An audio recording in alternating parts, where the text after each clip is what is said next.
সাধুগুরু বৈষ্ণবের চরণে আমার ভক্তিপূর্ণ প্রণাম জানাচ্ছি। সকলে আমার প্রণাম গ্রহণ করবেন। আমি আপনাদেরই সন্তান, আপনাদের মেয়ে, আপনাদের বোন। অসংখ্য অজস্র ভুল ত্রুটি আমার গানের মাঝে, কথার মাঝে হবে, সেগুলো অবশ্যই আপনারা আপনাদের সন্তান জ্ঞানে, বোন জ্ঞানে আমাকে ক্ষমা সুন্দর দৃষ্টিতে দেখবেন। তো আপনাদের মাঝে দাঁড়াতে পেরে, আজকের এই আসরে দাঁড়াতে পেরে নিজেকে ধন্য মনে করছি।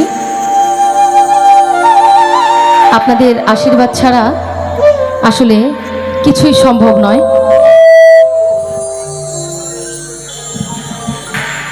তো সেই দিকে লক্ষ্য রেখে আপনারা সকলে আমার জন্য এবং টিম নিতুবালার জন্য অনেক অনেক বেশি আশীর্বাদ করুন, যাতে আমরা আপনাদের মাঝে সবসময় ভালো কিছু নিয়ে আসতে পারি।